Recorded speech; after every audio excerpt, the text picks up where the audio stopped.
Life is short, and we do not have much time to gladden the hearts of those who travel with us.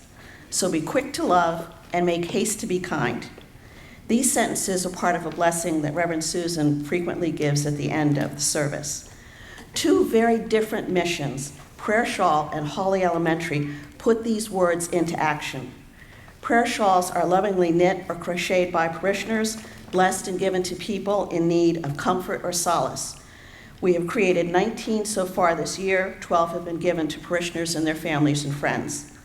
Baby quilts are created by Debbie Dill and, now here I go again, Desiree Bergeron, to give to newly baptized children here at church. The quilts are a tangible welcome to life with the Episcopal Church and St. Peter's in the Woods. For 3 years, St. Peter's in the Woods has hastened to be kind to the children of Halley Elementary School. The school has a Fairfax Station address, and its catchment area includes Lorton. I just want to focus on 3 principal areas we are kind to Halley. Reading Buddies is a program to assist children in grades kindergarten through 6 to help improve their reading and comprehension skills. They are highly motivated and dedicated students trying to reach grade level in reading. Currently, 5 parishioners meet at the school 1 day a week. We have 30 minutes to meet with 2 children, so it's only 15 minutes per child. There is space for additional volunteers. If so motivated, please see me afterwards. You can pick the day of the week you go. You can pick the time. According to the time, you would be there for a particular child. Volunteers were there a total of 60 days this past school year with that 30 minutes a week. Children cannot learn if they're hungry. So once a month, St. Peter's parishioners gather to prepare 100 weekend meal kits to fill the gap when school is closed. They can't get lunch at school. Now we are expanding the Halley Elementary mission to include a 20-family food pantry pilot program called the Pop-Up Pantry. With a $70 per family budget, we provide fresh vegetables and fruit, dairy, and protein to supplement the diets. Our goal is so far is to make 1 delivery a month. Yesterday, we made our 2nd delivery. Our prayer is to ultimately establish the ability of St. Peter's to be formally recognized as a food bank by the Capital Area Food Bank so we can serve more families. Thank you for sharing your time, talent, and treasure with St. Peter's in the Woods. Thank you, Marguerite.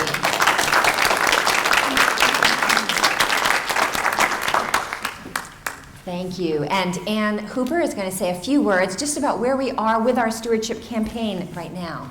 Thanks, Ann. Thank you. Let's see if I can get this. I'm short.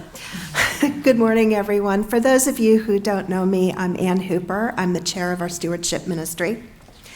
I want to thank Marguerite for that inspiring message, and also thank all of the ministry leaders who have been sharing the great works of this congregation in support of God's mission amongst us. We've really been focused on stewardship as being more than just financial contributions. It's this giving also of our time and our talent, because without our volunteerism, our engagement, our financial contributions don't go as far. But today, I need to focus on the other side of that coin, the financial contributions, because without resources and budgets, we don't have fuel for our volunteerism. As Reverend Susan mentioned, we are in the middle of our pledge campaign. This year's campaign is very short and focused, only 6 weeks. We changed the schedule that we have typically had for 2 good reasons. One is we wanted to conclude the fall campaign prior to Thanksgiving so that as a congregation, we could turn our full attention to Advent and the blessings of that season. That's the spiritual reason, but there's a practical one as well. Our vestry use our pledges as a factor in the decisions that they make about the programs that they can offer in the new year and the budgets that we will have to support them. In years past, we've concluded the pledge campaign in mid-December, and we've had some pledges that have continued to trickle in throughout December and then into the end of January. Pledges are always gratefully received, but when they come in toward the end of January, we aren't giving our vestry the information that they need to make informed decisions. Currently, we are 4 weeks into that 6-week campaign. We've heard from just under 20% of you. For those of you who have pledged, thank you so much for your generosity. For those of you who are still considering your pledge, I'd like to request that you prayerfully consider how you will be supporting St. Peter's in the Woods in 2023 and get those pledges returned in the next 2 weeks.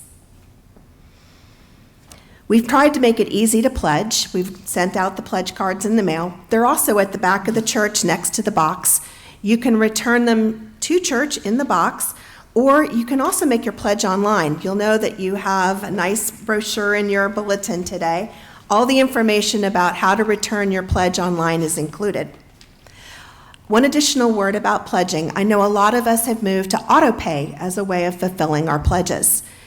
And so given that you're giving that amount every single week, month, whatever the recurring is, you may think that we don't need a pledge card, but we do. We still need to know what your intentions are for 2023.